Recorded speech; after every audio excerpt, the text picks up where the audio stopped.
Here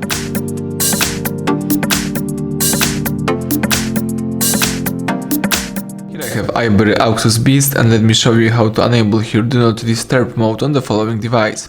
So at the very beginning, let's start by using the home screen. Let's use here the apps icon, find and select the settings. From the list of settings you need to choose the sound and notifications. It's under device tab, tap interruptions, and here you need to choose your mode.